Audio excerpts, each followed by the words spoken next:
Let's not meet someone living in my crawl space. Okay, first let me say I debated about posting this here because I may be overreacting about a few weird things that have happened in the last couple weeks here at my house. But then I decided to go ahead and post it anyway and see what y'all think about it. And please tell me if I'm overreacting. I won't be offended at all if anyone tells me I'm being silly. First off, our house has a basement crawl space that's only accessible from outside, through a door directly underneath my bedroom window and about 10 feet from the bottom of the steps leading up to the back deck.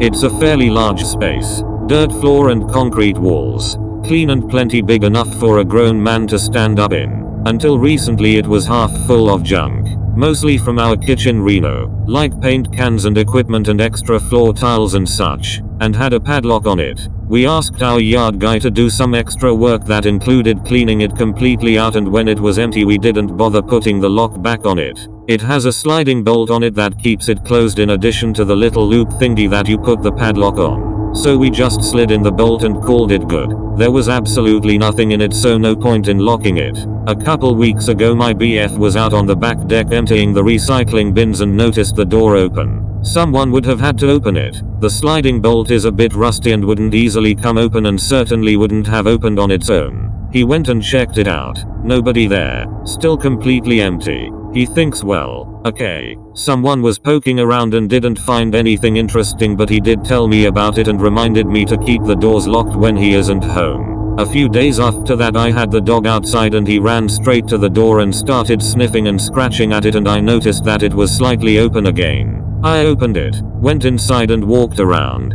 Nobody there. Let me add here that we have a lot of trees and wildlife on our property, including raccoons and groundhogs in addition to tons of squirrels. We have one huge oak tree that overhangs the roof covering the master bedroom, so it's nothing unusual to hear squirrels and other animals on the roof with their little pattering feet and scratching sounds. Yesterday I was here alone, laying in bed reading a book, the house completely silent. Usually the dog will lay in bed with me, but he was fidgety acting. He was pacing and just acting weird. I was hearing the usual late afternoon squirrels or whatever on the roof, but then I hear a noise that is clearly the crawl space door creaking open. It's directly underneath the window to my right, so I stand up and creep over to the window, crack the shades a tiny bit to peek out, and I see a guy starting up the steps to the back deck, having just exited the crawl space. I immediately said, oh fuck no, dropped the shades, and headed up the hall directly to the door he was heading for to confront him. At that same moment my dog went nuts barking and beat me to the door, but he was nowhere in sight when I got there.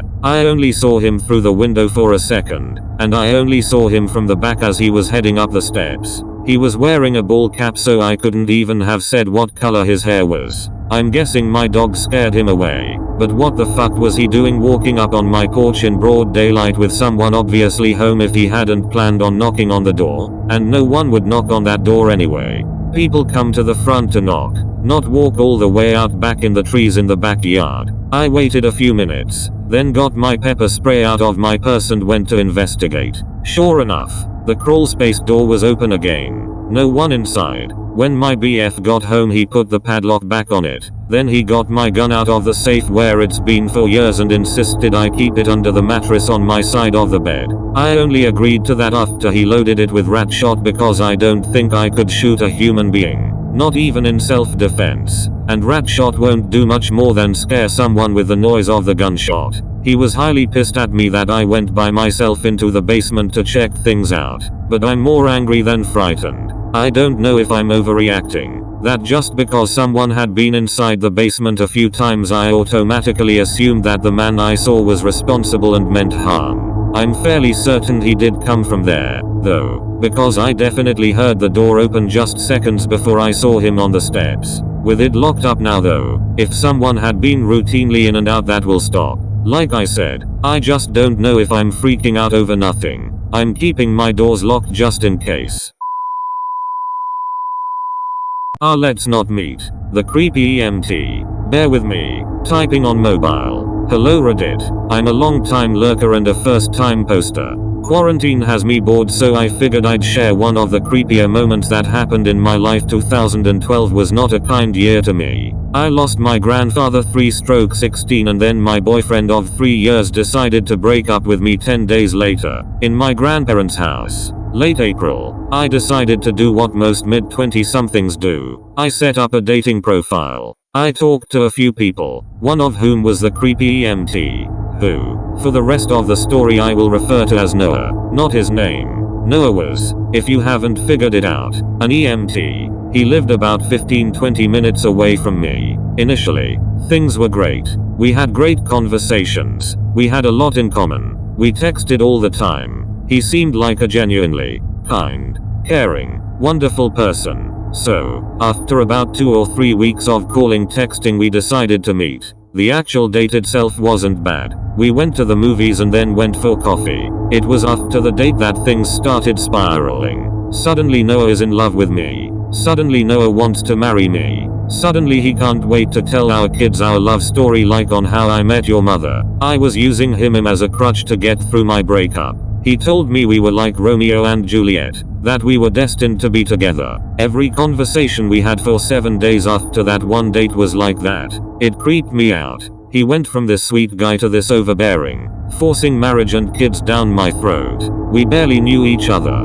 but it gets worse. So I decided that I'm gonna let him down easy. I try to treat people the way I like to be treated, but in hindsight, I realize that this was not the way to do it. I invited him out to the subway. Oh yeah, I know, by my apartment. I was trying to tell him how I wasn't over my breakup, how I wasn't ready to move on to a serious relationship and definitely wasn't ready for marriage. He took this as I just wanted to casually date him and he took the position of he'll wait for me. It gets worse somehow. We wound up at my apartment. It was so awkward and uncomfortable. He kept trying to make out with me, despite my telling him no. So he would stop, mess with one of my cats, and then try again. At one point I moved to my recliner thinking that would stop him. No. Noah took that as an invitation to sit on my lap and try to kiss me. Yes, that's right Reddit. You read that correctly. Thankfully, my sister, who was also my roommate, called needing to be picked up from work.